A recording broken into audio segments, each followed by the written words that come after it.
Every single phase of private practice has its own unique challenges and its own unique opportunities. Whether you're starting and growing a solo practice, getting a group practice going, whether you're already a group practice boss, or you want to go big and go national with the skills you have, every phase has its challenges. And doing that in community with people and learning from other folks and having that guidance is so, so important. That's why we have a membership community for every phase of practice. Next Level Practice is for solo practitioners to help you get organized, fill up your practice, and get that solo practice rocking. We have small groups, we have accountability partners, we have live events every single week. And also, if in the first 3 months, in the first 90 days, you're not satisfied, we have a 90-day money-back guarantee. Next, we have Group Practice Launch. Group Practice Launch is a 6-month program specifically for you to launch a group practice. We have weekly meetings with that as well as guided courses, and you get full access to Next Level Practice. And you're guaranteed to hire someone in the first 6 months, or you get to go through it again for free. Next, we have Group Practice Boss.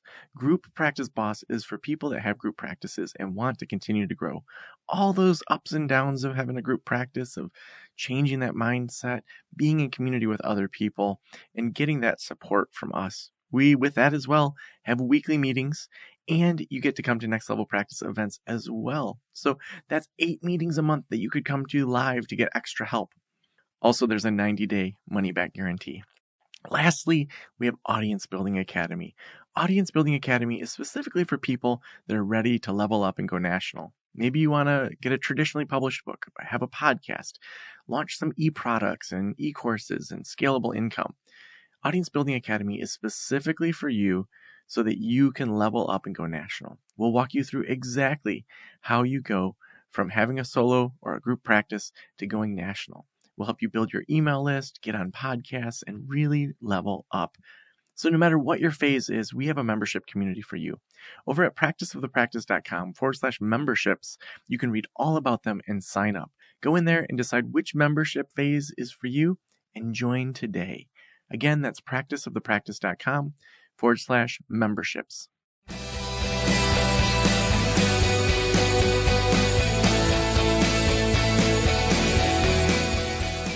This is the Practice of the Practice podcast with Joe Sanok, session number 1149.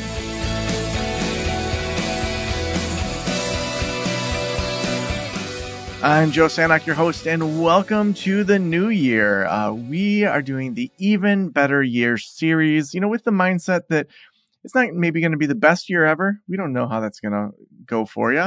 But are there small steps that we can take in the right direction to make this even better than the year before, even if things come your way that are unexpected, to have mindsets and ways that we think about the world and that we kind of interact with the world to make it a little bit of a step in the right direction. So we do that through helping you build a thriving practice you absolutely love, but we talk about all sorts of life things and things within clinical research as well. So for example, the next episode is with Dr. Lori Brado, who's talking about sexual health and research. So that's in the next episode right around the corner. So we have all sorts of great things planned for you this month. And that's why I am super excited to have Alex Howard. Alex is founder and chairman of the Optimum Health Clinic, one of the world's leading integrative medical clinics, with a team of 25 full-time practitioners supporting thousands of patients in 50 plus countries. Alex has published academic research in publications such as British Medical Journal, Open, and Psychology and Health, and is the author of the books Why Me and Decode Your Fatigue. Alex's latest book, It's Not Your Fault, Why Childhood Trauma Shapes You and How to Break Free, is out now. Alex, welcome to the Practice podcast. Joe, thank you for having me. Excited to be here. Yeah, I'm excited to have you here. I always love talking with other practice owners that are doing similar but different things. And so would love to hear about your integrative practice. Like, when did you start it? And then let's talk about some of just the business building side. Yeah, I started 20 years ago, so 2004, 21 years ago nearly. And I started the Optimum Health Clinic having had my own journey with chronic fatigue, or ME, kind of fatigue-based condition. And having suffered with that for 7 years, I really wanted to create the organization that hadn't existed that I'd wanted to exist in those years that I'd been ill. And, at that time, I was a recently qualified practitioner. I'd never had a paid job. I did have a paper round of delivering newspapers as a kid, and I did stack shelves in a health food store in my teenage years, but I never had a proper full-time job. And so mostly driven by just this deep sense of purpose of wanting to do something that I felt was important. At 24 years old, I embarked on starting my own clinic, and I'm grateful to say it's still here 2 decades later. Mm. Now, as you started to add people to the practice, I know for a lot of folks, when they first kind of get their practices going, the first, say, 5 hires or so feel like a huge jump for them. Those early hires, what did that look like for you? Chaos, I think is the word to describe it. What happened was I started the clinic out of a little 2-bed apartment that I was living in with my then girlfriend, who was was a nutritionist, and I was working on the psychology side. And I used to go out there and do public talks talking about my own recovery journey and the things that had helped and the things that we offered within the clinic. And we had a few articles that were published around that time. We did a couple of paid adverts in a couple of magazines, more like printed newsletters that went to people that suffered from complex chronic illnesses. And it just blew up. I mean, it's kind of hard to describe. I mean, I remember we had an article that came out, and we had one phone line into the apartment, and it was just the kind of the home phone number that was on the article. And every time you answered the phone, you put it down, it rang again. And it was the kind of thing that, in a way, dreams are made of, but also then chaos ensues from, because we hired our first couple of admin people. Actually, one of them was a recovering patient. Another one was a trainee nutritionist who had been training with my colleague, and we didn't. I look back now at the sort of sophistication of the processes and the systems that we've created, and back then, it was like paper records. It was a lot of things happening by post, obviously email starting. Lots of mistakes in terms of trying to hire the right people and how to manage those people. Particularly, we had challenges when we started to scale the clinical team, because initially it was myself, Nikki, who was the nutritionist, and then soon joined by Anna Dashinsky, who's been sort of my partner in crime on the psychology side now for 20 years. And the three of us had very shared values. We had a deep sense of commitment to what we were doing. We were very kind of talented, I think it's fair to say, practitioners. And then we would bring, as we became too busy for the three of us, we would bring other practitioners in, and it was very challenging to scale that quality of the work that we did, but also those real deep shared values of, the patient comes first. It's a relationship with the patient and how you really cultivate that relationship. It took us many years to figure out how to do that at the sort of scale we do now, and to do it really well. Now, to get to 25, you kind of have to walk that line of clients coming in and filling people up, and then, sometimes having too many staff and you don't have enough clients coming in. Walk us through how you think through that balance of clients coming in and when to hire. It's incredibly difficult. We've had many times over the years where we've got busy. We've hired too many practitioners, not had enough work for them. And then those people are sort of, drifted away. And then we would get busy again and not have enough practitioners. Practitioners would be keen to take on more work, and then you'd have to protect them from taking on too much. Otherwise, they start to burn out in the process of doing it. Sort of, 20 something years later, we really know our numbers. We know how many clients a practitioner can take on. We know roughly how many inquiries we get a month. We know what percentage of those roughly we convert to be clients. So there's a lot more stability these days. I really don't like big ups and downs.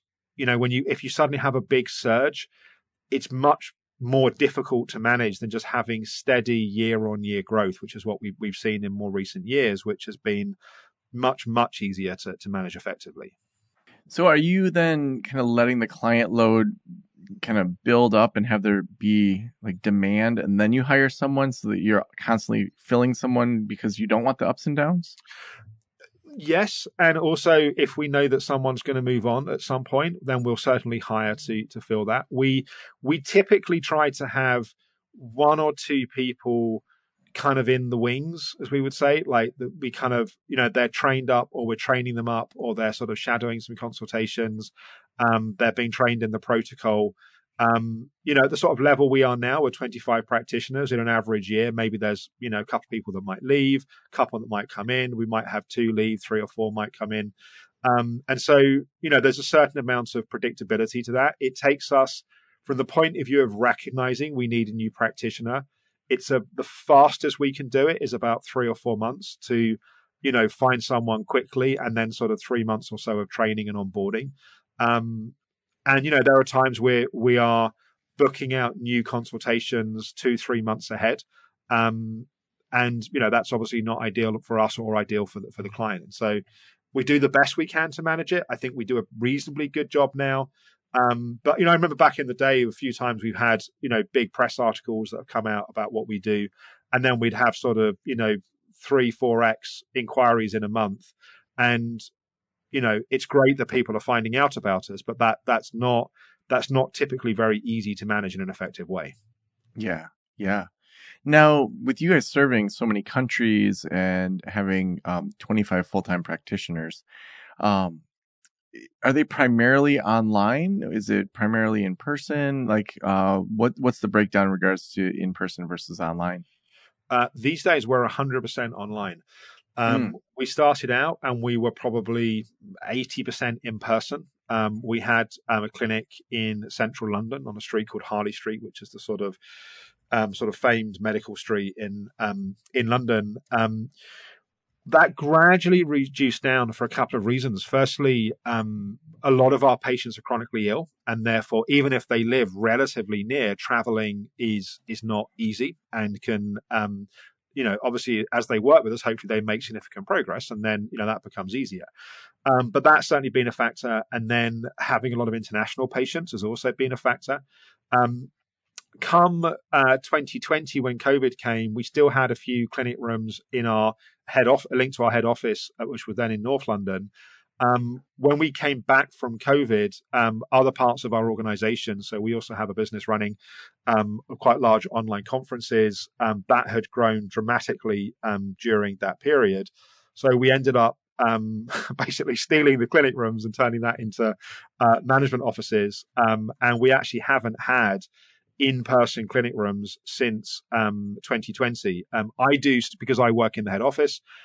I do sometimes still see patients in person, but at this point, pretty much 100% of what we do is online. wow. So, what are some of the so I guess one thing I'm thinking about is that when you don't have an in-person office, which that's how practice of the practice is also, probably 2/3 of our staff are in South Africa and the rest are throughout the United States and Canada. You have to have really strong operations, really strong project management tools, ways that you talk to each other. So like we in the last year really implemented Asana and Slack as our main areas of kind of where we're communicating and where we're looking at projects. How do you keep people aligned if you're 100% online? It takes thought, takes care. We do have a head office for the group, which a few of the staff for the Optimum Health Clinic work from. A few times a year, we get together the whole group, which is typically it's about 60 people, of which about 40 or 50 or so will be in the UK, and so we can host everyone in our main office, but we we have a few different tools that we use in the wider part of the group, less so in the clinic, but we use Slack.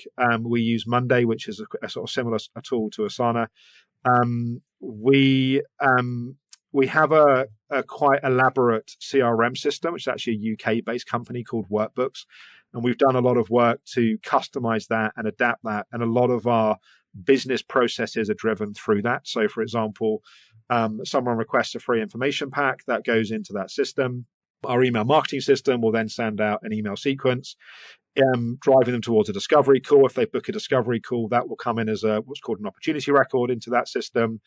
And then kind of each step of that process, the person that's responsible for that step, when they complete that, it naturally moves it to the next person that needs to be responsible for the next piece. And so we've spent a lot of work over the years defining those business processes and having sort of the right quality of people that can A, supervise and B, use those processes. That's also played an important role in things like patient retention and making sure that practitioners have good visibility of their client load, where people are at, where people may need following up, if people have sort of drifted off for a while, that we have ways of having touch points to follow up with them. But we also, I speak a little candidly, nothing I wouldn't say to my own team, but I sometimes find that the team within the clinic are less tech savvy than the team that, for example, work in our kind of internal agency, of our kind of marketing team and our video team, our tech team, where using sort of tech tools to improve project planning and workflows is quite second nature. We have not rolled all of those out within the clinic because when we've rolled things out in the past, we found we've had a fair bit of friction in the process. And so it's having that one central tool that really works, trying to standardize process that people follow, but also recognizing there are individual differences about how people want to sort of do those things. But we also have to be careful when you have a team that starts to go rogue and, for example, having a clinical team that go, right, we're going to start using Dropbox. We're like, hang on, everyone else is using Google Drive. We're already paying for that. So it's definitely it's a balancing act of trying not to be too rigid with people, but also wanting to make sure we have consistency in terms of how we approach things. Yeah, I love that.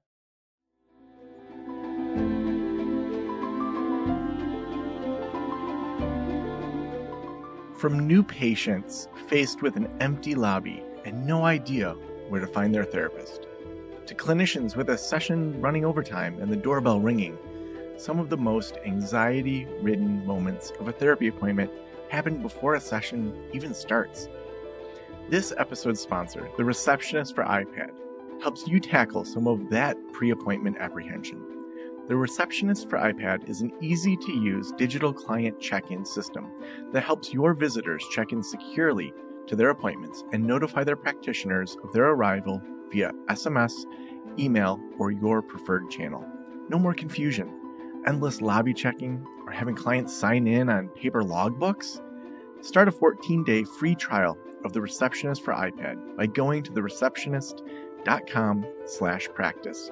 Make sure to start your trial with that link, and you'll also get your first month free if you decide to sign up. Again, start your trial over at thereceptionist.com/practice. Now, I'd love to kind of shift into you as an owner. As the owner, what are mindsets that you had to overcome or change or challenge over the years as you grew into a larger practice? I would define my business journey as making lots and lots of mistakes and hopefully not making mistakes so severe that I can't learn from them and recover from them and move forwards. I'm quite instinctive in a way as an entrepreneur, and that has good sides and bad sides. I think it's more of an annoyance for people that work with me as a business gets bigger, and I can have to slow myself down sometimes to not want to jump 3 steps ahead when I'm dragging other people down that path, which may be interruptive to the things that they're trying to focus on. I think it's been, one of the things I wrestle a lot with is I'm very driven and I love what I do. I love the impact that we have. I love the people that we get to serve, but also making sure that we're not trying to do too many things at once, and we're not spreading so thin that we ended up doing lots of things to a kind of 7 out of 10, as opposed to doing less things and doing them as a 10 out of 10. And so it's that kind of balance of breadth of things that we do, but also making sure that we maintain that quality and that depth. So that's something that I think about a lot. At this stage of my career, one of the things that I would say in the last 5 years or so has been a big learning journey is, I think, up to a certain point as a business, you can get away with quite a lot by being really passionate about what you do, being good at what you do, and having loyalty in the people that work closely with you. But we reached the point sort of 4 or 5 years ago where those things alone are not enough, and you've actually got to bring in really good people. You got to find those people. You got to empower those people. You got to invest in the relationship with those people, bring in much more sort of organizational structures, processes. And as someone who, has just been learning along the way, there's definitely been a lot of headaches is one way of putting it. Challenges and opportunities, another way of putting it. But mostly, I've really liked that journey. The thing that I don't enjoy is feeling like we're going around in circles, facing the same problems again and again. As long as the problems are getting more interesting and more challenging, then mostly I feel pretty energized by that. Yeah. Yeah. Now, when you think through your goals for the business, I know a lot of people we work with, as they start to build a business, it's chaotic at the beginning, like you explained. Then you start to get some good systems in there and it's clicking along. And then oftentimes those owners want to level up in different ways than what the business can offer. So they may go into podcasting or keynotes or, different types of things.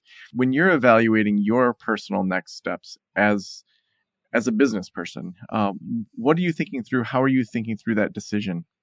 It's funny. One of the things I have to be kind of mindful of in myself is I'll see people that are absolutely crushing it on social media, and I think I want to give more energy to my social media. And then I'll see other people that are really crushing it on marketing funnels. I go, right, I'm going to go deeper on that piece. And then someone else is really crushing it with just one amazing flagship product and like a very, very simple product suite. But that one thing is absolutely kind of nailing it.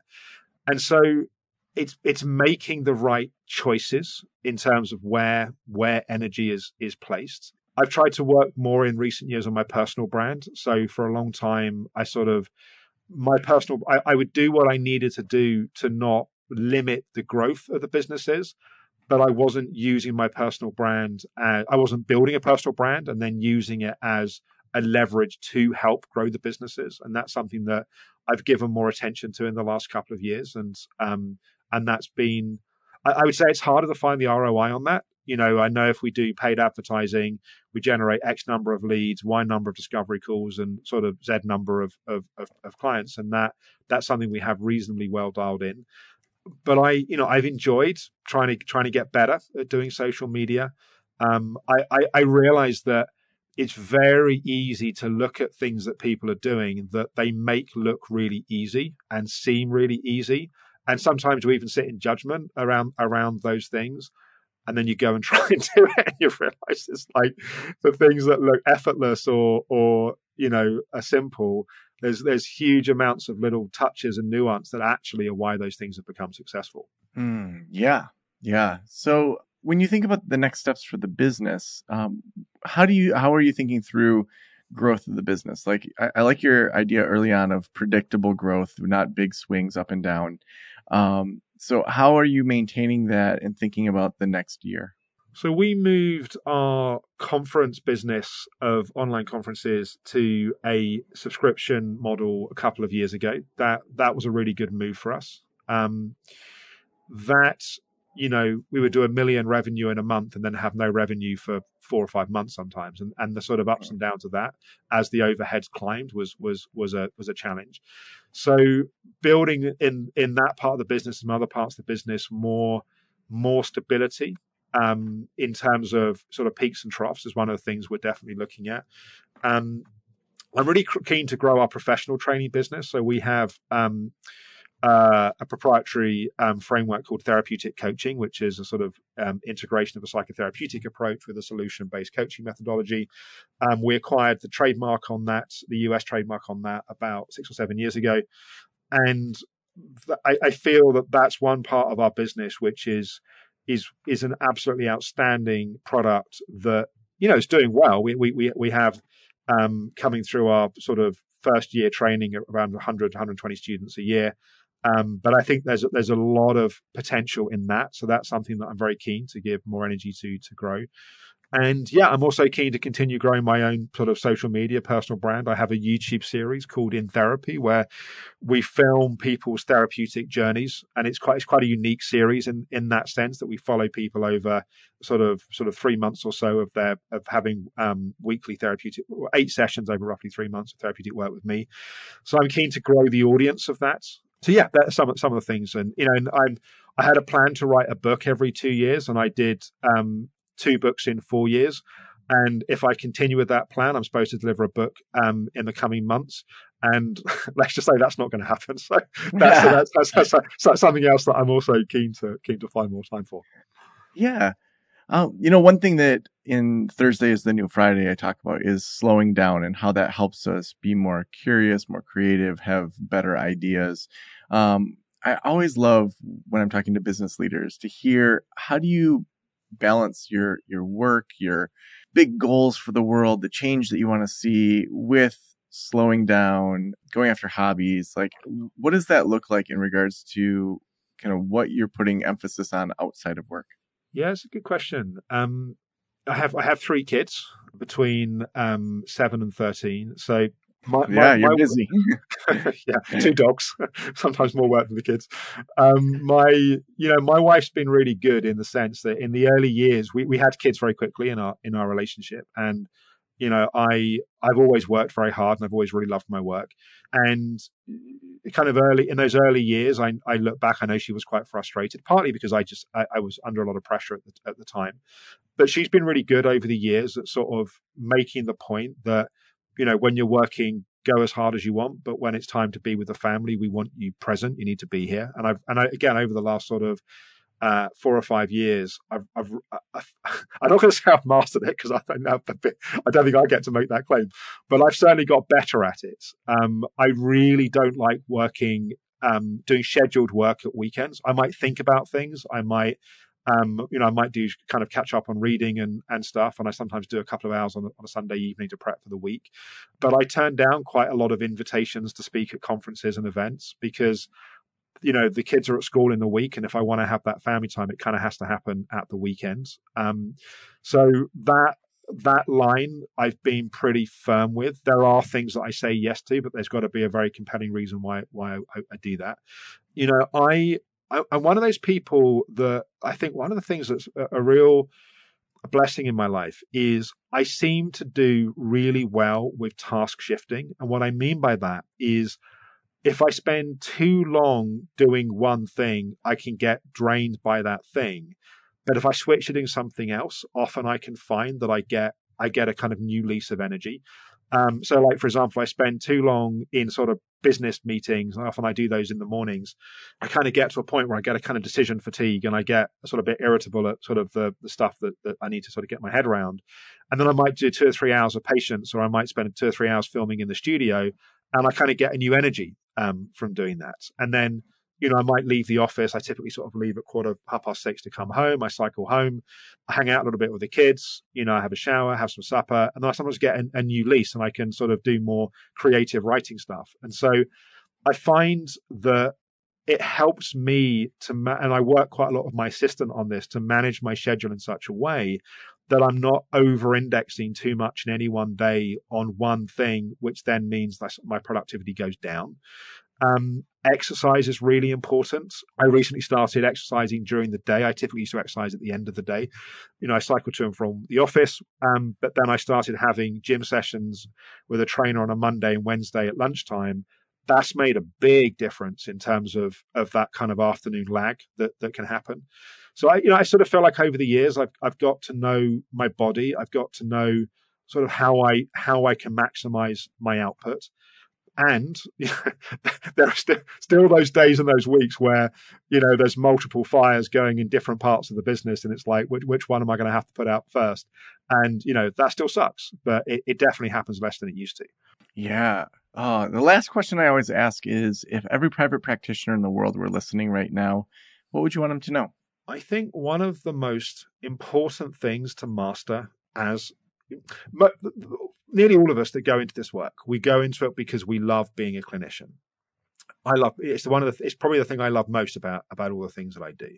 But one of the reasons why I think I've become as sort of skilled as I hopefully have become as a clinician is I also got good at the business of being a clinician, which meant that in the early years of my clinical life, I could generate more clients than I ever had the time to see, which meant that I constantly got to master the art of working with people. And I see a lot of practitioners that have real potential. They've got all the raw ingredients, but they're only seeing a few clients a week because they haven't mastered the business of getting clients, which means not only do they not achieve their sort of, financial potential, but they also never really become the master they could become because they don't ever get to do the volume of work, the classic 10,000 hours you need to do or something to start to really get mastery. And so I think people think about the business of being a practitioner as somehow being in competition with, it's like artists that are like, the business of art somehow is against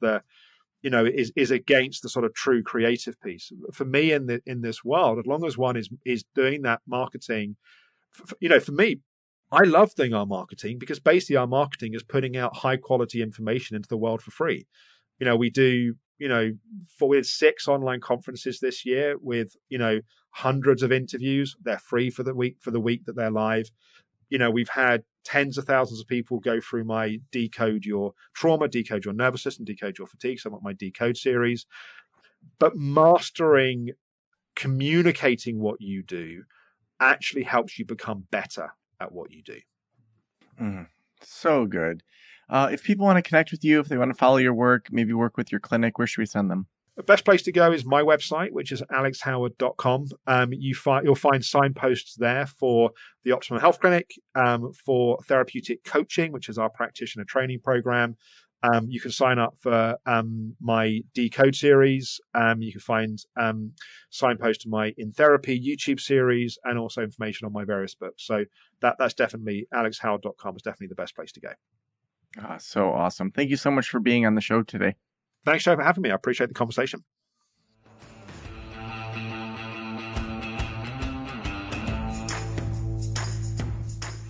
I would love to hear what you're doing with what you're learning on this show. Feel free to drop me an email, drop me a DM on whatever your favorite social media is. We are helping you and particularly our members every single day. We have 3 live meetings a week in our memberships. You can read more over at practiceofpractice.com/memberships.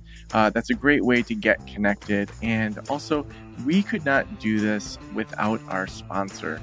And today's sponsor for the podcast is the Receptionist for iPad. The Receptionist for iPad helps you tackle some of those pre-appointment apprehension by having a digital client check-in system when visitors come to your appointments. Start a free 14-day trial over at thereceptionist.com/practice. Again, use thereceptionist.com/practice. Thank you so much for letting us into your ears and into your brain. Have a great day. I'll talk to you soon.